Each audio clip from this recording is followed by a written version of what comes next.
Hello, my name is Lauren, and my presentation is going to be on Barry E. Jackson. Jackson was born on May 18, 1954, in Nebraska. He moved around a lot in his childhood just because his father was in the Air Force until one day they settled down in California in a small town called Lampo.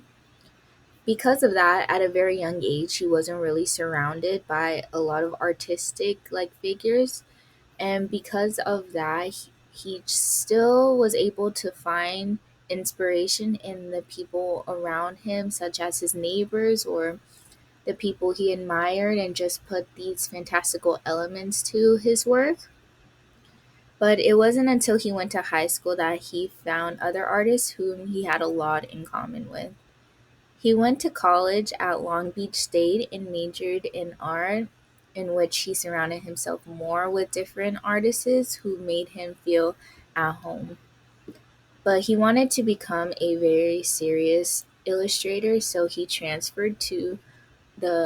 he transferred to Art State College of Design, and he found his inspiration in being imperfect and presenting a unique look to animation that industry companies really aren't asking for, and just pursuing your own look and unique voice.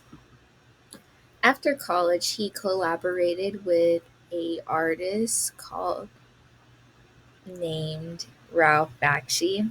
Now, Bakshi was really impressed with his portfolio and work that he brought him on to work on the imagery of his 1978 animation called Lord of the Rings, which gave him the creative freedom to do whatever he wanted just because Bakshi had that much trust in him. And the scene on the left side is a scene of Gandalf versus the Balrog in the landscape of Mordor, which was painted using acrylics. But after The Lord of the Rings, he actually worked on another Bakshi film called American Pop. After departing with his collaboration with Bakshi, he moved to New York to become a commercial artist and did movie posters and album covers. Some movie posters he's done is Escape from New York, Big Top Pee Wee, Terror Train, and also a re-release Disney Fantasia poster. And then he also did a movie poster for a movie called Alligator. Here are some album covers he's also done. He's made album covers for Neil Young, The Grateful Dead, ZZ Top, Johnny Cash, and Ronnie Montrose. Years later, Jackson gets another call from Bakshi for a movie that is starring Brad Pitt called Cool World. He spent 2 years working on Cool World, designing the background setting, and he actually has drawn up to 100 backgrounds for this movie, which is really impressive because they're very intricate and he's very detailed with his work.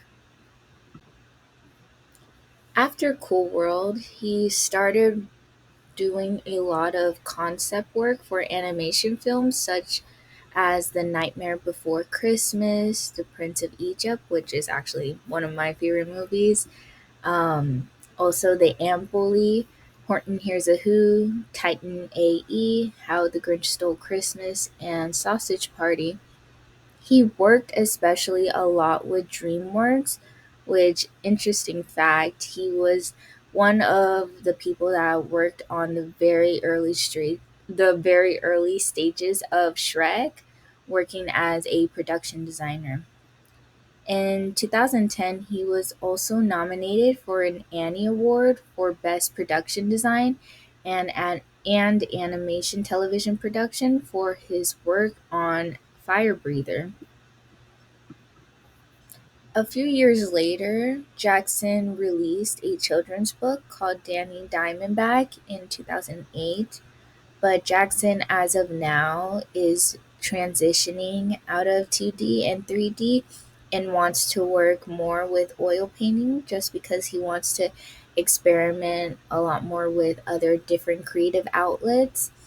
So if you see on the left side, this is one of his oil paintings called Lady on a Train. And on the right side is another oil painting called Eileen. And thank you. That was my presentation on Barry E. Jackson.